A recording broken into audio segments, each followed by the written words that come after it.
On Tuesday, voters across the country will choose their next leaders as they cast their ballots in the midterm elections, some of the most important non-presidential races in the U.S. Voter turnout for the midterms is expected to be higher than ever, especially among young people, and Democrats are holding out hope that they will be able to take back Congress in order to impede President Donald Trump's agenda. Get push notifications with news, features, and more. Following you'll get the latest updates on this topic in your browser notifications.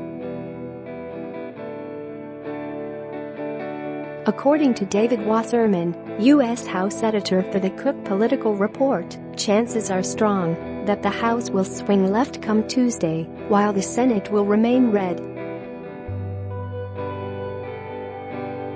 Wasserman also adds that the two chambers of Congress are like Mars and Venus because the House will be decided by suburbs, where Republicans are on defense, while the Senate is all about rural states, where Democrats are on defense, such as Missouri, West Virginia and Montana.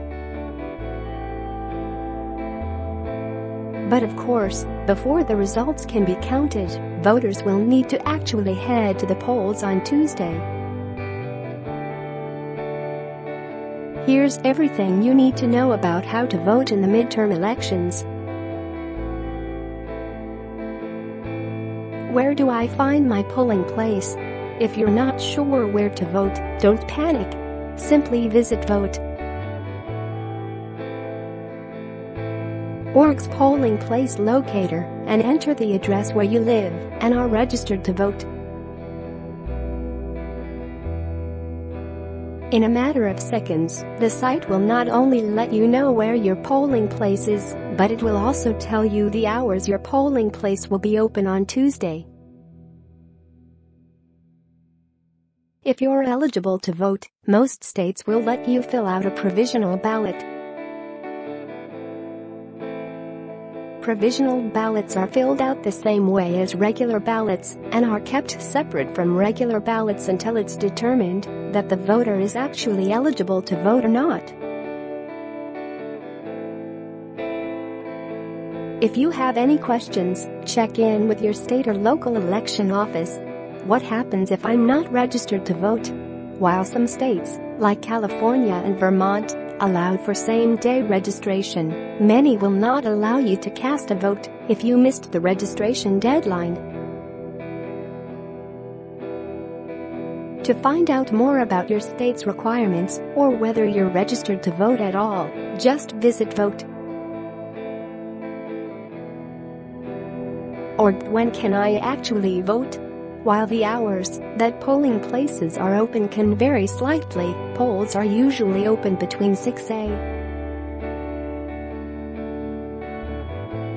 and 8 a.m. and close between 6 p.m. and 9 p.m. As long as you're in line by the time the polls close, you will be allowed to vote, so stay in line.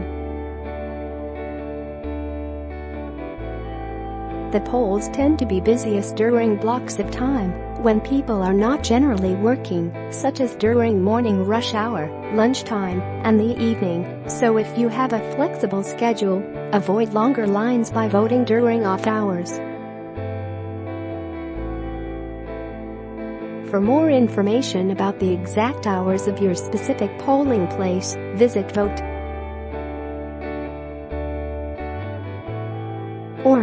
What do I need to bring with me to vote? Again, this varies from state to state.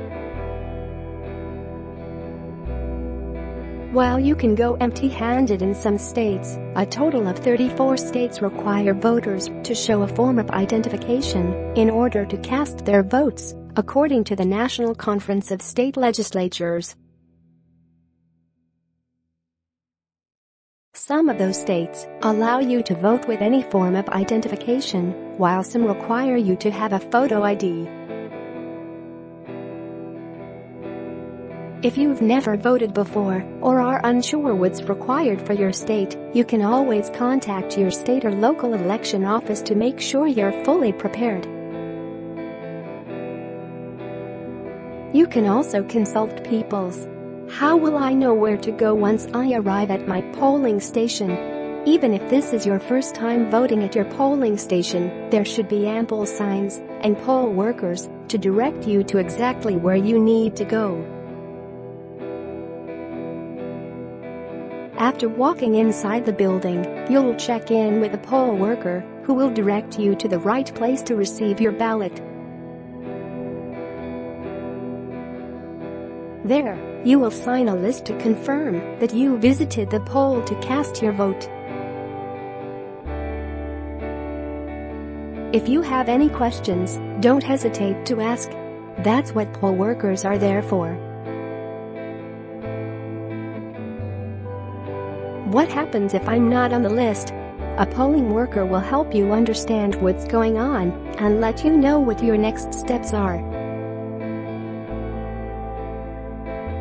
If it turns out you're at the wrong polling place, they'll help you figure out where you need to go. And if you're eligible to vote, most states will allow you to fill out a provisional ballot.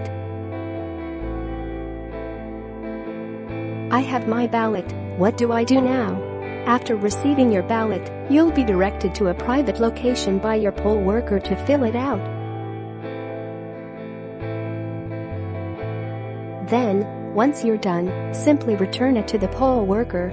Should you make a mistake on your ballot, not to worry. Just request a fresh ballot. Remember, if you have any questions, just ask a poll worker. How do I send a mail-in ballot? Again, this varies from state to state. Most states stipulate that all mail-in ballots have to be postmarked by election day, but some states require that the ballot be sent earlier. However, if you haven't already requested and received your ballot, you won't be eligible to vote by this method. You can check your state's requirements at vote.org. How do I find out about what's on my ballot? While some candidates and issues are easier than others to research online, you should be able to find all the information you need with the help of a variety of nonpartisan groups like Ballotpedia, BallotReady, and Vatusa.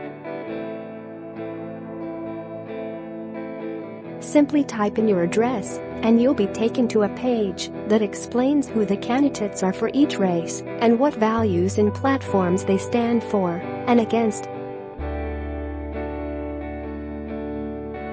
The websites will also have information about different proposals that are being voted on in each state.